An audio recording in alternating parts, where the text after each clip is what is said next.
Good morning all of you.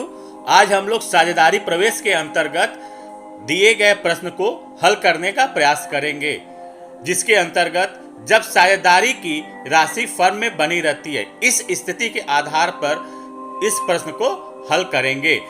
प्रश्न क्या है? राम और श्याम एक फर्म में साझेदार थे जो लाभ का विभाजन 3/5 और 2/5 के अनुसार करते थे। इसका मतलब फर्म के जो पुराने साझेदार हैं वह राम और श्याम हैं, जिनके अंतर्गत लाभ हानि का विभाजन 3/2 अर्थात 3/5 और 2/5 के आधार पर किया जाता था। और इसके अंतर्गत दिया गया है कि उनका चिट्ठा जो है उसमें दायित्व पक्ष में जो राम की पूंजी है वह है 8,000 रुपये, श्याम की पूंजी 4,000 रुपये है और लेनदार है 3,400। इसके विपरीत संपत्ति पक्ष में रोकड़ 100 रुपये, बैंक में रोकड़ 2,500 रुपये, विविध देनदार 3,000 रुपये, स्टॉक 2,000 रुपये, फर्नीचर 800 रुपये तथा भवन है 7,000 रुपये। दायित्व और संपत्ति पक्ष का जो कुल योग है 15,400 रुपये है। उसके बाद प्रश्न में दिया गया है कि उन्होंने मोहन को साझेदारी में सम्मिलित किया। ये मोहन कौन है? नया साझेदार है। तो किस शर्त के आधार पर मोहन को साझेदारी में सम्मिलित किया गया है, इसके बारे में दिया गया है। जो पहला है वह है मोहन अपनी पूंजी के लिए 3,000 रुपये और ख्याति के लिए 2,000 रुपये फर्म में नगद लाएगा और उसे भविष्य में लाभ का 1/5वां हिस्सा प्राप्त होगा। और दूसरा दिया गया है स्टॉक तथा फर्नीचर पर क्रमशः 4% और 10% हरास काटा जाएगा। इसी संदर्भ में जो तीसरा दिया गया है संदिग्ध ऋणों के लिए विविध देनदारों पर 5% संचित किया जाएगा। और अंत में दिया गया है कि भवन की रकम को बढ़ाकर 8,000 रुपये कर दिया जाएगा। उपरोक्त विवरण से फर्म की पुस्तकों में जर्नल लेखे करना है, खाते बनाना है और इस नए फर्म का आर्थिक चिट्ठा भी बनाना है। तो आइए सबसे पहले हम लोग जर्नल लेखे को कर लें, जिसके अंतर्गत आपको सबसे पहला जो एंट्री करना है वह करना है नए साझेदार द्वारा पूंजी और खाती फर्म में ले आने पर। देखिए, इसके पहले मैं आपको कुछ जर्नल एंट्री भेज चुका हूं, जिसके अंतर्गत आगे सभी किए जाने वाले जर्नल एंट्री उसी आधार पर किए जाएंगे। तो उसको आप एक बार देख लेंगे। फिर भी आपकी सुविधा के लिए यहाँ पर मैंने अलग से हिंदी में लिख दिया है, जिससे कि आपको इस प्रश्न को हल करने में और इसके आधार पर जो अगले प्रश्न आप करेंगे उसमें आपको बहुत ही ज़्यादा सुविधा होगी। तो पहली जर्नल एंट्री प्रश्न में क्या दिया गया है आप देखिए। पहले नंबर पर आप प्रश्न को प्रश्न में देखिएगा। आप लोग जो मैं प्रश्न लिखवाता हूं उसको पहले लिख लिया कीजिए, ठीक है। उसके बाद जब मैं हल करवाऊंगा उसको आप उससे कंपेयर करते उसी आधार पे आप उसको हल करेंगे, जिससे आपको प्रश्न समझने में सुविधा होगा, ठीक है।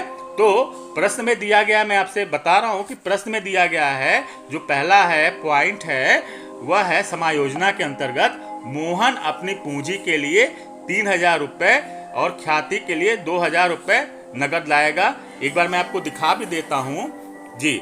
यहाँ पे देखिए लिखा गया प्रश्न में मोहन अपनी पूंजी के लिए 3,000 रुपये और ख्याति के लिए 2,000 रुपये नगद लाएगा तथा उसे भविष्य में कितना हिस्सा मिलेगा? 1/5।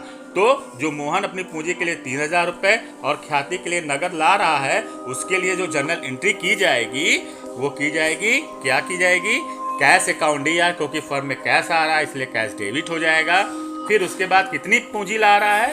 पूंजी ला रहा है मोहन 3,000 रुपया, तो उसके लिए क्रेडिट पक्ष में जो लेखा किया जाएगा टू मोहन्स कैपिटल अकाउंट। 3,000 रुपये मोहन क्या ला रहा है? पूंजी, ठीक है।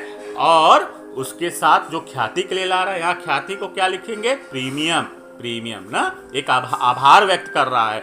मोहन जो पुराने साझेदार हैं उनको आभार इसलिए व्यक्त कर रहा है कि वो उनको इस नए फर्म मतलब इस पुराने फर्म में उनको शामिल कर रहे हैं। इसलिए मोहन क्या कर रहा है, पुराने साझेदारों के लिए आभार व्यक्त करने के लिए 2,000 रुपये प्रीमियम, जिसको ख्याति भी कहा जाता है, वो ला रहा है। उसका क्रेडिट पक्ष में दिखाएंगे। तो एंट्री क्या हो गई, cash account DR to Mohan's capital account to premium account. अब उसका नरेशन आप लिखेंगे, being capital and premium brought in मतलब ले आया गया। तो पूंजी और प्रीमियम ले आया गया। पूंजी लाया गया 3,000, ख्याति लाया गया था, प्रीमियम लाया गया 2,000। तो टोटल कितना पैसा लाया गया, टोटल क्रेडिट पक्ष के जो दोनों अमाउंट हैं 3,000 प्लस 2,000 बराबर 5,000 कैश व्यापार में ले आया गया। किसके द्वारा ले आया गया, मोहन के द्वारा ले आया गया ना। तो इसीलिए मोहन्स कैपिटल यहाँ पे दिखाया गया है। तो फिर मैं एक बार जर्नल एंट्री में आपको दिख भी रहा है, मैं बोल भी दे रहा हूँ, cash account DR to Mohan's capital account to premium account being capital and premium brought in. अच्छा, अब ये प्रश्न होता है कि भाई 2,000 रुपया जो प्रीमियम ले आया है उसका क्या करना है। पूंजी तो व्यापार की है, मतलब व्यापार में चली जाएगी, ये मोहन की है ना। तो उसको तो आप कैपिटल पक्ष में दिखाएंगे, लेकिन जो प्रीमियम है 2,000 रुपये, इसका क्या करेंगे, तो इसको क्या करेंगे कि राम और श्याम के पूंजी में जोड़ देंगे। देखिए इसकी प्रश्न की हेडिंग क्या है, अब यहाँ पे आप देख सकते हैं। प्रश्न की जो मेन हेडिंग है, जब ख्याति की राशि फर्म में बनी रहती है। कौन सी ख्याति की राशि, इसी प्रीमियम की बात हो रही है जो कि मोहन के द्वारा लाई गई, ये फर्म में बनी रहती है। बनी रहती मतलब इसको फर्म से निकाला नहीं जाता है।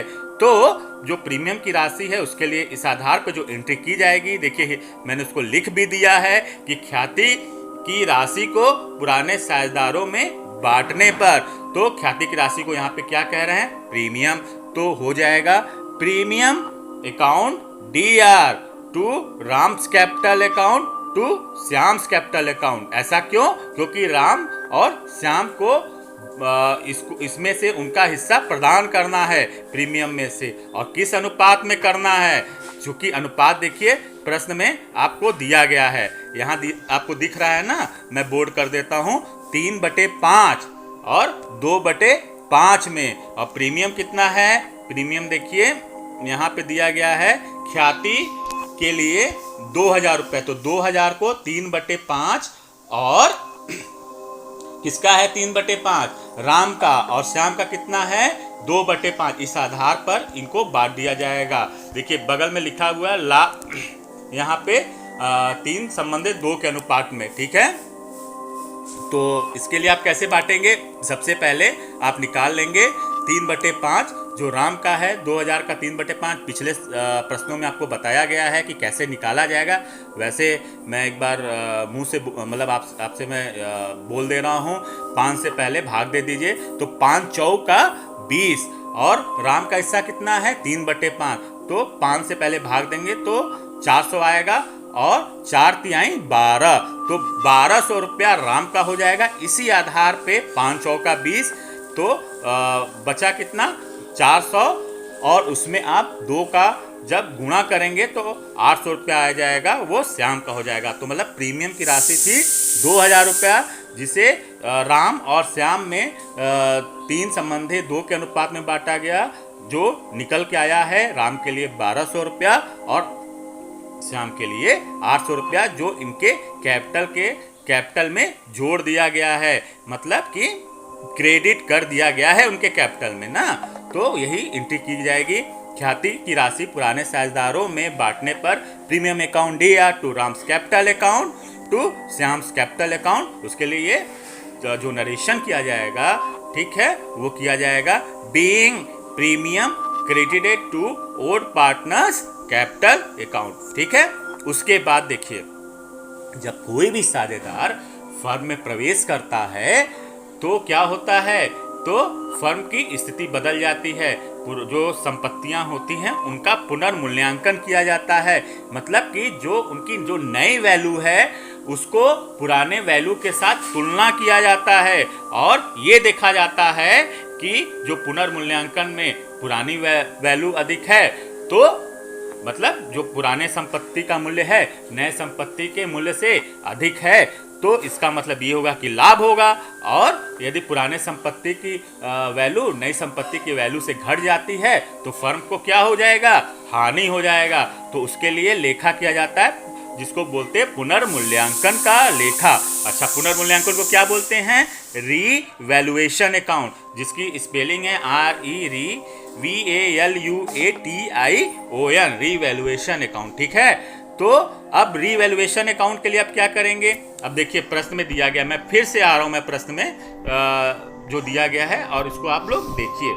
अब देखिए नीचे लिखा गया है स्टॉक और फर्नीचर का क्रमशः 4% और 10% हरास काटा जाएगा। तो आप समझते हैं हरास का मतलब क्या होता है, इसका मतलब कि स्टॉक और फर्नीचर की जो वैल्यू है वो क्या हो गई, डिप्रिसिएट हो गई, घट गई, कम हो गई। तो उसके आधार पर जो जनरल लिखा होगा वो क्या होगा भाई, जो कमी होगी तो क्रेडिट में दिखाएंगे।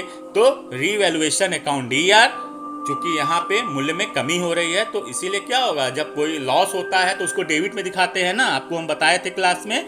तो रीवैल्यूएशन कहाँ चला जाएगा, डेबिट में चला जाएगा, और जिन संपत्तियों का मूल्य कम हुआ है वो क्रेडिट में चला जाएगा। तो यहाँ पर स्टॉक की कितनी वैल्यू कम हुई है, प्रश्न में फिर हम लोग देख लेते हैं। स्टॉक की जो वैल्यू कम हुई है वह हुई है 4% और 10%। आप लोग भी याद रखिए, हम भी इसको याद रखते हैं कि स्टॉक का जो मूल्य कम हुआ है 4% और फर्नीचर का जो मूल्य कम हुआ है 10%। उसके साथ ही एक चीज़ हम लोग और भी देख लें, क्योंकि पीछे फिर बार बार जाना ठीक नहीं होगा।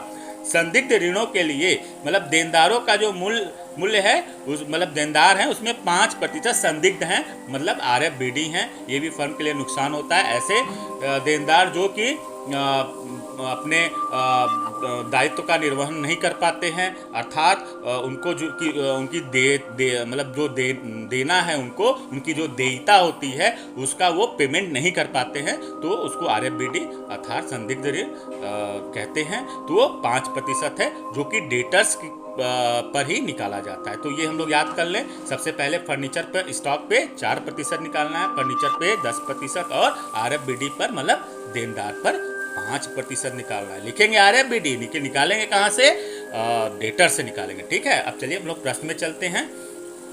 हाँ, तो इसको क्या लिखेंगे, इसको लिखेंगे पुनर्मूल्यांकन से संपत्ति के मूल्य में कमी होने पर। तो जो जर्नल एंट्री होगी वो क्या होगी, इसको देखते हैं। रीवैल्यूएशन अकाउंट दिया, जैसे मैंने आपको बताया कि लॉस है तो डेबिट जाएगा। तो स्टॉक, अच्छा स्टॉक पे कितना था, स्टॉक पर 4% था। ठीक है, लेकिन फिर हमको स्टॉक देखने के लिए पीछे आना पड़ेगा, तो हम लोग फिर चलते हैं भाई, देखते हैं स्टॉक कितना है। तो स्टॉक है 2000 रुपया। तो 2000 रुपये का 4% कितना हो जाएगा, 2000 रुपये का 4% हो जाएगा 4 दूनी 8, तो 80 रुपया हो जाएगा ना। और फिर उसके बाद क्या दिया गया है, फर्नीचर पर 10%। तो आपको तो हम शॉर्टकट बताए हैं, याद भी होगा। 10% निकालना है, सुनना है तो भैया सुनना निकाल दो। तो यहाँ पर जो 10% होगा वह कितना हो जाएगा, फर्नीचर का 10%, 800 है तो इसका एक शून्य निकाल लो तो 10% आ जाएगा। है ना मज़ेदार बात। तो कितना हो गया, 80 रुपये हो गए। तो दोनों पर 80-80 रुपया हो गया। RFBD की जो मैं बात कर रहा था वह 5% है। तो RFBD कहाँ गया भाई, हाँ विविध देनदार 3000 रुपया है। तो 3000 रुपया का सबसे पहले आप 10% निकाल लीजिए, तो एक शून्य हटाइए तो कितना बचा, विविध देनदार का एक शून्य हटाने के बाद 3000 बचा। तो ये 10%, 10 का आधा 5 होता है, इसलिए 300 का आधा कर दीजिए, 150 रुपया हो जाएगा। यह देनदार अर्थात RFBD के अंतर्गत दिखाएंगे। आइए चलिए फिर हम लोग पीछे चलते हैं। तो यहाँ पर ये है, तो यहाँ पर पुनर्मूल्यांकन वाली जो एंट्री है उसमें क्या करेंगे, पुनर्मूल्यांकन से संपत्ति के मूल्य में कमी होने पर रिवैल्यूएशन अकाउंट DR, तो स्टॉक 80 रुपया, टू फर्नीचर 80 रुपया और RFBD भी 150 रुपया। 300 का हम लोग आधा किए थे ना, तो तीनों को जोड़ दीजिए तो रिवैल्यूएशन में कितना आ जाएगा, 310 रुपया। ठीक है, इसको आप लोग देख लीजिए थोड़ी देर, फिर मैं आगे सवाल को मैं पढ़ देता हूँ। इसके बाद क्या करना है भाई, अब कमी हुई है वहाँ पे संपत्तियों के मूल्य में वृद्धि भी हुई है। किस पे वृद्धि हुई है, भवन की रकम को बढ़ा के 8000 कर दिया गया है। तो तो हम लोग फिर देखते हैं कि भवन की रकम कितनी थी। तो आइए हम लोग देख लेते हैं। भवन की रकम आपको दिख रहा है, भवन नीचे दिया गया है 7,000, पहले 7,000 रुपया था, कितना बढ़ा के 8,000 किया गया है। अब बताइए, सोचिए। हाँ, आप सही सोच रहे हैं, 1,000 रुपया बढ़ा के 8,000 रुपया किया गया है भाई। पहले 7,000 था, अब 8,000 रुपया हो गया, तो कितना बढ़ाया गया? 1,000 रुपया बढ़ाया गया। तो इस 1,000 को कहाँ दिखाएंगे? अब जब कमी होती है तो रिवैल्यूएशन को डेबिट में दिखाते हैं, लॉस होता है डेबिट में, तो आय होगा तो कहाँ दिखाएंगे? क्रेडिट में दिखाएंगे। आइए हम लोग देखते हैं। तो उसके लिए होगा पुनर्मूल्यांकन से संपत्ति के मूल्य में वृद्धि होने पर। किसके मूल्य में वृद्धि हुई? बिल्डिंग के मूल्य में वृद्धि हुई। तो क्या एंट्री हो जाएगी? Buildings account DAR to revaluation account being assets appreciated. कितना एप्रिसिएटेड हुआ है? 1,000 की वृद्धि हुई है तो 1,000 रुपया एप्रिसिएटेड हुआ है। ठीक है, अब क्या करेंगे? अंत में हम करेंगे कि सबसे पहले तो हम ये देखेंगे कि लाभ कितना हुआ है, 1,000 रुपया, और हानि कितना हुआ है, 310 रुपया। तो लाभ और हानि का हम लोग अंतर निकालेंगे। यदि लाभ बड़ा है हानि से तो लाभ होगा, और यदि लाभ हानि से छोटा है, मतलब जो लाभ की राशि है वो हानि की राशि से कम है, तो नुकसान होगा, लॉस होगा। तो यहाँ पे जो हानि है वह 310 है और लाभ है 1,000 रुपये, तो उसका अंतर हो जाएगा 690 रुपये। यह क्या है? यह फर्म के लिए लाभ है, पुनर्मूल्यांकन का लाभ है, जिसको आप वही पुराना जो रेशियो है 3:2 अर्थात 3/5 और 2/5 में बांटेंगे। तो सबसे पहले उसका अंतर 1,000 में से 310 घटाएंगे तो कितना आएगा? 690 रुपया। उसको पुराने रेशियो में आप बांट देंगे तो वो कितना आ जाएगा? Revaluation account DAR to Ram's capital account to Shyam's capital account being profit on revaluation. ठीक है, यहाँ पे देखिए घटा के भी दिखाए हैं हम, 1,000 में से 310 तो 690। तो इस अनुपात को आपको निकालना होगा, है ना। इसका कैलकुलेशन आप घर पे कर लीजिएगा कि राम का 690 का 3/5 निकाल लीजिएगा, जो कि मैंने तो लिखा है जर्नल में, उसके सामने 414 रुपया होगा, और श्याम का जो होगा 276 रुपये के आसपास आएगा। तो वो आप कर लीजिएगा। ठीक है, फिलहाल मैं आपको जर्नल एंट्री मैंने लगवा दिया। अब इसका लेज़र लगवाना है, जो कि मैं कल लगवाऊंगा। इसका कारण क्या है? पहला सवाल है जिसको आपको समझना है। ठीक है, अब हम लोग एक दिन में पूरे सवाल को लगाएंगे तो क्या होगा? आप कंफ्यूज हो जाएंगे। तो आप पहले थोड़ा जर्नल एंट्री समझ लीजिए, कल मैं आपको इसका लेज़र समझा दूंगा, और फिर से आपको मैं अच्छे तरीके से, यदि कोई प्रॉब्लम होगी तो उसको सॉल्व करते हुए फिर से मैं आपको बता दूंगा। मैं उम्मीद करता हूं कि आप अब जर्नल एंट्री लगा सकते हैं। आप लोगों का बहुत बहुत धन्यवाद।